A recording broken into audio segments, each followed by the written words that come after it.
9 सितंबर 2001 एक ऐसा दिन जो पूरी दुनिया को हमेशा के लिए बदल गया।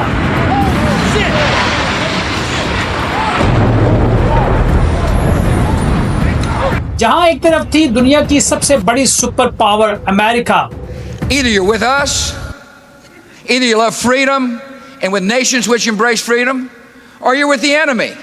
There's no in between. और दूसरी तरफ एक आम आदमी उसामा बिन लादेन।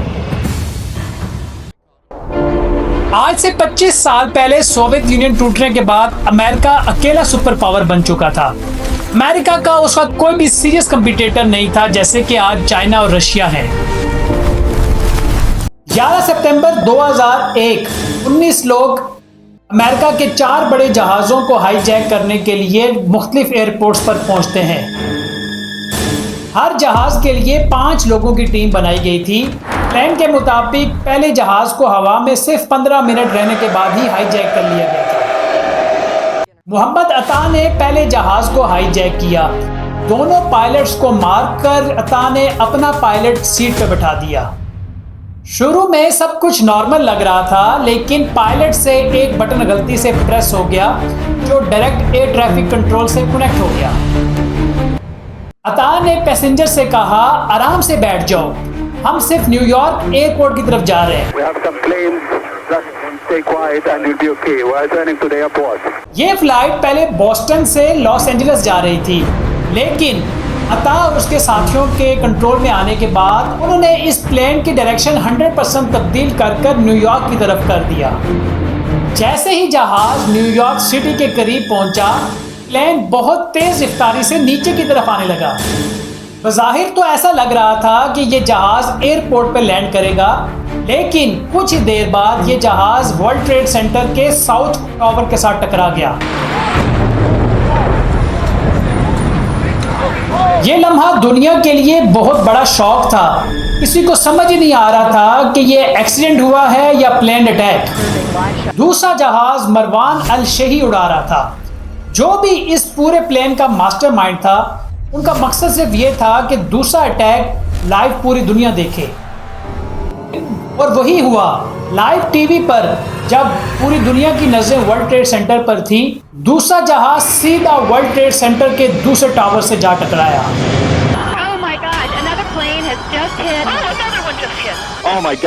तब सबको समझ आ गया कि ये एक्सीडेंट नहीं बल्कि प्लेन अटैक है।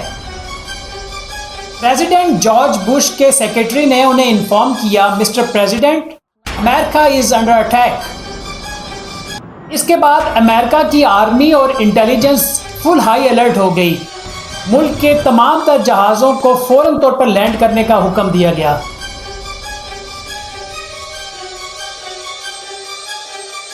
लेकिन अभी भी 2 जहाज ऐसे थे जिनको हाईजैक कर लिया गया था। किसी को नहीं पता था कि इनका अगला टारगेट अब क्या होगा। तीसरा जहाज हनी हंजोर के हाथ में था। ये जहाज न्यूयॉर्क की तरफ नहीं बल्कि यूएसए के कैपिटल वाशिंगटन की तरफ टर्न हुआ। जैसे ही ये वाशिंगटन के करीब पहुंचा, बहुत तेज रफ्तार के साथ ये जहाज दुनिया की सबसे इंपॉर्टेंट बिल्डिंग में से एक पेंटागन पे अटैक कर गया। अब सबका ध्यान वर्ल्ड ट्रेड सेंटर में से हटकर पेंटागन की तरफ हो गया, लेकिन चौथा जहाज अभी भी मिसिंग था। चौथा जहाज ज़ैद जर्राह के कंट्रोल में था, लेकिन ये अपने असल टारगेट तक पहुंच ही न सका।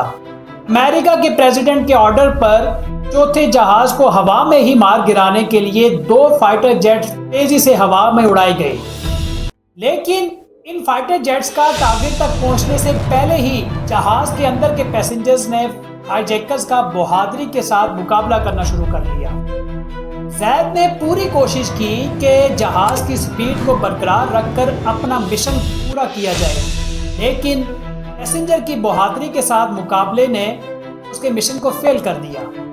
आखिर में ज़ैद मजबूर हो गया और जहाज को कंट्रोल कर एक खाली और सुनसान मैदान पर गिरा दिया। अभी ये सारी सिचुएशन न्यूज़ पे लाइव दिखाई जा रही थी कि 1 घंटे बाद वर्ल्ड ट्रेड सेंटर का साउथ वाला टावर कोलैप्स कर गया और कुछ ही देर बाद दूसरा वाला टावर भी गिर गया। ओवरऑल इस पूरे हादसे में 3000 लोग मारे गए।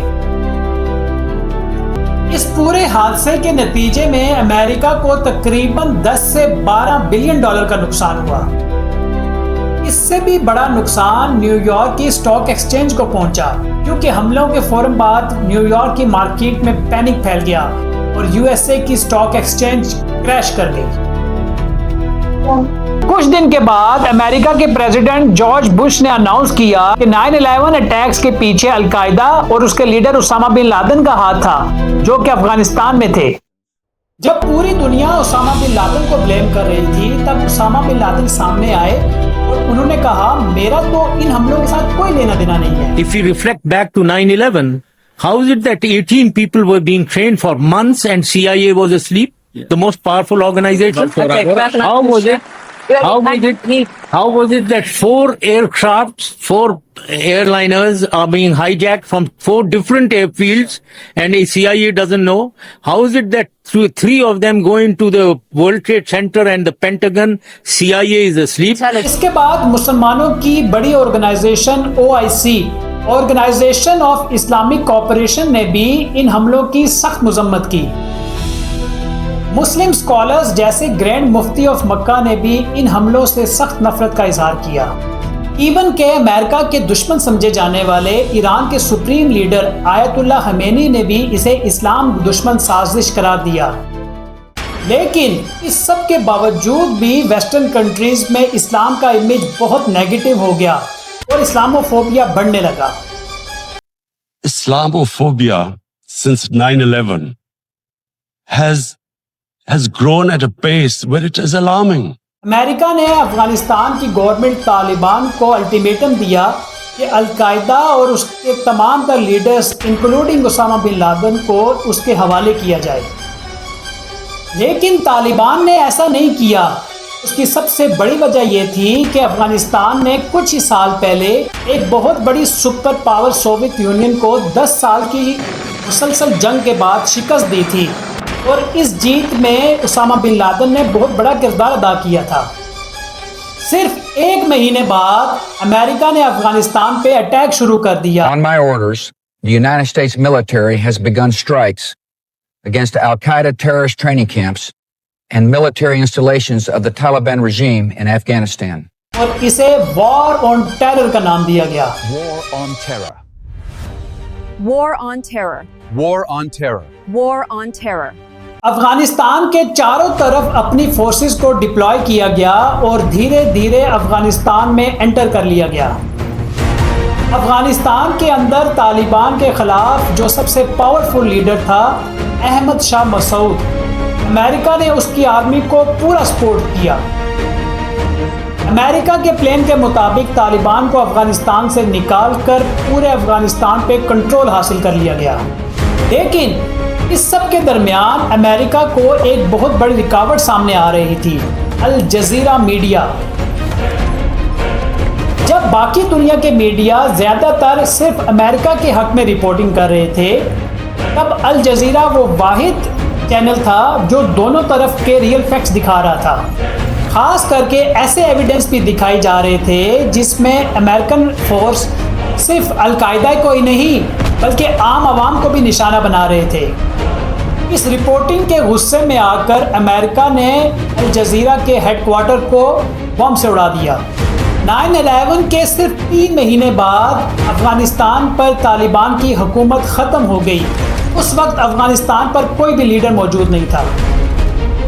कमज़ोर ममालिक में रजीम चेंज और जंग के बाद अपनी मर्जी का लीडर मुंतखब करना, ये अमेरिका का पुराना हथकंडा है। इसी स्ट्रेटजी के तहत अमेरिका ने अफगानिस्तान पर अपना पॉपेट लीडर नया मुंतखब किया, हामिद करज़ई, जो कि तालिबान के बिल्कुल ऑपोजिट था। इस तरह अफगानिस्तान का पॉलिटिकल लैंडस्केप पूरी तरह तब्दील हो गया और अमेरिका ने अपनी मर्जी का लीडर इंस्टॉल कर लिया। लेकिन इस पूरे दौरानिया के अंदर अमेरिका को ना उसामा बिन लादेन मिल सका, ना तालिबान ख़त्म हो सके और ना अफगानिस्तान पूरी तरह फतह हो सका। 10 साल की तलाश के बाद 2011 में उसामा बिन लादेन पाकिस्तान के एबटाबाद में लोकेट हुआ।